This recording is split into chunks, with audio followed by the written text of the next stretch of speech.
BBG Amaravati ventures లో Mahashivratri bumper offer 15 రోజుల్లో full payment చేస్తే plot registration free. For more details contact 04069032244. Andhra Pradesh ప్రభుత్వం budget ప్రవేశపెట్టింది 2026-27 సంవత్సరానికి సంబంధించి. అసలు ఈ బడ్జెట్లో ఉన్న ప్రాధాన్యత అంశాలు ఏంటి? మరోసారి ఏపీ సర్కార్ చెప్పినటువంటి మాట 10 సూత్రాలు వికసిత ఆంధ్రప్రదేశ్కి సంబంధించి బాటలు వేసేటువంటి సూత్రాలు అని చెప్తుంది. అలానే మూలధన వ్యయం పైన పెద్ద ఎత్తున పెట్టుబడులు పెట్టబోతున్నామని చెప్తుంది.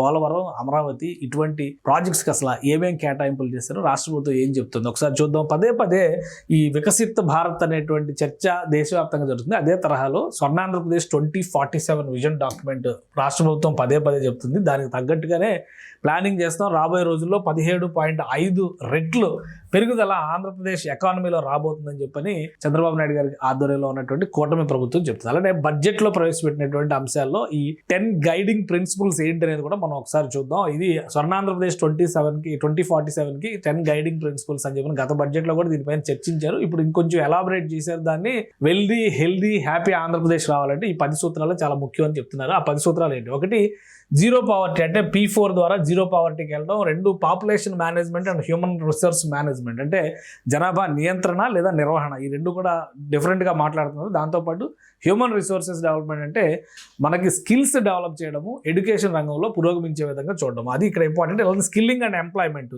ఉద్యోగాలకు తగ్గట్టుగా స్కిల్స్ తయారు చేయడం, ఇది ఒక సూత్రం కింద చెప్తున్నారు. ఇక water security, farmer and agritech, ఈ రెండింటిని కాంబినేషన్ చేయడము.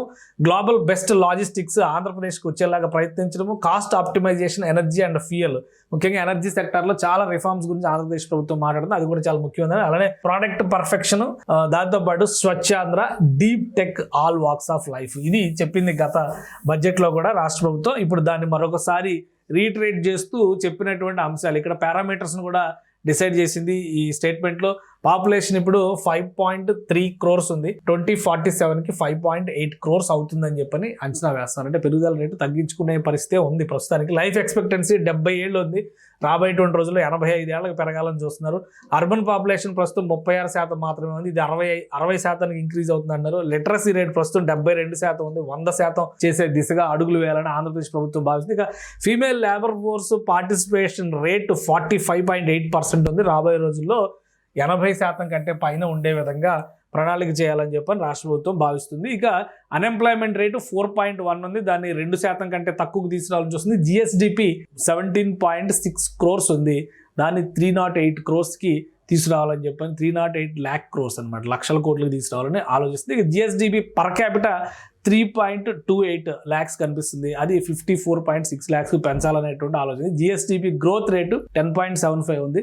11.97కి రావాలని టార్గెట్ పెట్టుకుని. ఇక డెవలప్మెంట్ సెక్టార్స్ ఏమేమి పెట్టుకోవాలనే దాని మీద ఇన్ఫ్రాస్ట్రక్చర్ పుష్, అలానే equitable wealth distribution, human capital development, sustainable agriculture and water security, ఇవన్నీ కూడా వాటికి రిప్యుటేషన్ లాగా కనిపిస్తున్నటువంటి అంశాలు అనమాట. ఇక ఈ సూత్రాలు, పాలసీలు వీటిని ఇంటిగ్రేట్ చేయడం, దానికి తగ్గట్టుగా నిధుల కేటాయింపులు చేసామని చెప్పి రాష్ట్ర ప్రభుత్వం చెప్తుంది. ఏ విధంగా కేటాయించారో అది కూడా మనం ఒకసారి చూద్దాము.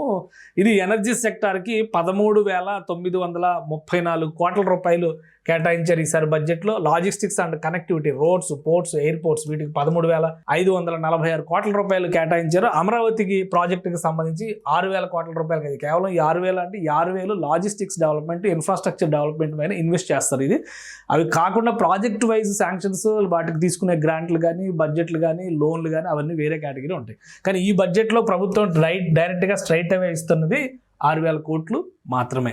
ఇక ఇండస్ట్రియల్ ప్రమోషన్, ఎంఎస్ఎంఈ సెక్టర్కి సంబంధించి 3,161 కోట్ల రూపాయలు, వైబిలిటీ గ్యాప్ ఫండింగ్ కింద 1,500 కోట్ల రూపాయలు, డిజిటల్ ఇన్ఫ్రా, క్వాంటమ్ వ్యాలీకి సంబంధించి 638 కోట్ల రూపాయలు కేటాయించారు. ఇక ఏపీ గ్రోత్ ఫండ్ పేరుతో ఒక 100 కోట్ల రూపాయలు పెట్టారు.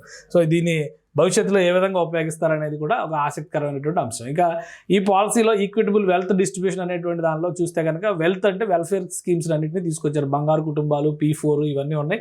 ఎన్టీఆర్ భరోసాకి 27,719 కోట్లు, దీపం పథకానికి 2,601 కోట్లు, అలానే economic support to various communities, ఇప్పుడు సామాజిక ఆర్థికంగా వెనుకబాటు వీటికి సంబంధించి ఇస్తున్నారు కదా, వాటికి సంబంధించి 2,320 కోట్లు, స్త్రీ శక్తికి 1,420 కోట్లు. స్త్రీ శక్తి అంటే ఇది ఉచిత బస్సు పథకం, దానికి సంబంధించి 1,420 కోట్లు కేటాయిస్తున్నారు. ఇక free subsidised power to weaker sections 600 కోట్లు ఇచ్చారు. ఆటో డ్రైవర్ సేవలోకి 450 కోట్ల రూపాయలు ఈ బడ్జెట్లో కేటాయించింది రాష్ట్ర ప్రభుత్వం. ఇక హ్యూమన్ క్యాపిటల్ డెవలప్మెంట్ పేరుతో స్కిల్లింగ్, ఎంప్లాయ్మెంట్ వాటి మీద ఎలా ఖర్చు పెట్టబోతున్నారు అనేటువంటి విషయాన్ని కూడా ఇందులో మెన్షన్ చేశారు. తల్లికి వందనం పథకానికి 9,668 కోట్ల రూపాయలను కేటాయించింది ఈసారి బడ్జెట్లో. ఇక ఉమెన్ అండ్ చైల్డ్ వెల్ఫేర్కి 4,581 కోట్ల రూపాయలు కేటాయించారు. స్కాలర్షిప్స్, ఆర్టీఎఫ్ అండ్ ఎంటీఎఫ్కి సంబంధించి 3,836 కోట్ల రూపాయలు కేటాయించారు. సమగ్ర శిక్షకు సంబంధించి 2,946 కోట్లు, హైయర్ ఎడ్యుకేషన్కి 2,566 కోట్లు,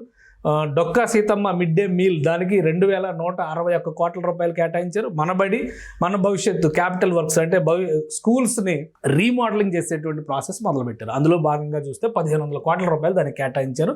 స్కిల్ డెవలప్మెంట్కి 1,232 కోట్ల రూపాయలు. PM schools for rising India ఇవి కొత్తగా తీసుకొస్తున్నటువంటి కాన్సెప్ట్ ఉంది. దీనికి 707 కోట్ల రూపాయలు వస్తుంది. సర్వేపల్లి రాధాకృష్ణన్ విద్యార్థి మిత్ర ఈ స్కీమ్కి సంబంధించి 654 కోట్ల రూపాయలు. యూత్ అడ్వాన్స్మెంట్ అండ్ స్పోర్ట్స్కి సంబంధించి 438 కోట్ల రూపాయలని రాష్ట్ర ప్రభుత్వం కేటాయించింది ఈసారి బడ్జెట్లో. దీనికి సంబంధించింది హ్యూమన్ రిసోర్స్ డెవలప్మెంట్, స్కిల్ డెవలప్మెంట్కి సంబంధించి. ఇక సస్టైనబుల్ అగ్రికల్చర్ అండ్ వాటర్ సెక్యూరిటీకి సంబంధించి ఇందులో వాటర్ సెక్యూరిటీ, ఫార్మర్స్కి సంబంధించి అగ్రిటెక్ ఈ రెండు ఉంటాయి అనమాట. Major irrigation projects other than పోలవరంకి సపరేట్గా ఒక 6,000 కోట్లు ఇచ్చారు కాబట్టి దాంతో సంబంధం లేదు. ఇక ఇక్కడ ఆల్రెడీ 6,105 కోట్ల రూపాయలు పోలవరం ప్రాజెక్ట్ విడిగా ఇచ్చారు. అది కాకుండా ఇతర ఇరిగేషన్ ప్రాజెక్ట్స్, ముఖ్యమైనటువంటి ఇరిగేషన్ ప్రాజెక్టు 9,906 కోట్ల రూపాయలు ఇచ్చారు. అన్నదాత సుఖీభవ స్కీమ్కి 6,600 కోట్ల రూపాయలు ఇచ్చారు. రాష్ట్రీయ కృషి వికాస్ యోజనకి 1,927 కోట్లు, ప్రైస్ స్టెబిలైజేషన్ ఫండ్ కింద 500 కోట్ల రూపాయలను కేటాయించారు. ఇక మత్స్యకార సేవలో 260 కోట్ల రూపాయలు, క్రాప్ ఇన్సూరెన్స్కి 250 కోట్ల రూపాయలు, పిఎం కృషి సంచయ్ యోజన దీనికి 190 కోట్ల రూపాయలని కేటాయించింది రాష్ట్ర ప్రభుత్వం ఈసారి బడ్జెట్లో. ఇది మొత్తం లెక్కలు తీస్తే డిగ్నిఫైడ్ అండ్ అఫోర్డబుల్ లివింగ్ అంటే గౌరవప్రదమైనటువంటి జీవనం గురించి చెప్తూ స్వచ్ఛాంధ్ర ఇవన్నీ పాటించడానికి సంబంధించి ఇచ్చిందనమాట. విబిజీ రామ్జీ అంటే ఇది మన్రేగా అంటారు కదా, గ్రామీణ ఉపాధి హామీ పథకానికి సంబంధించినటువంటిది. ఎంప్లాయ్మెంట్ గ్యారంటీ స్కీమ్ కింద దాని పేరు మార్చారు కాబట్టి జీరామ్జీ. దానికి 8,365 కోట్లు ఇచ్చారు. హౌసింగ్, అర్బన్ అండ్ రూరల్కి సంబంధించి 5,451 కోట్ల రూపాయలు కేటాయించారు.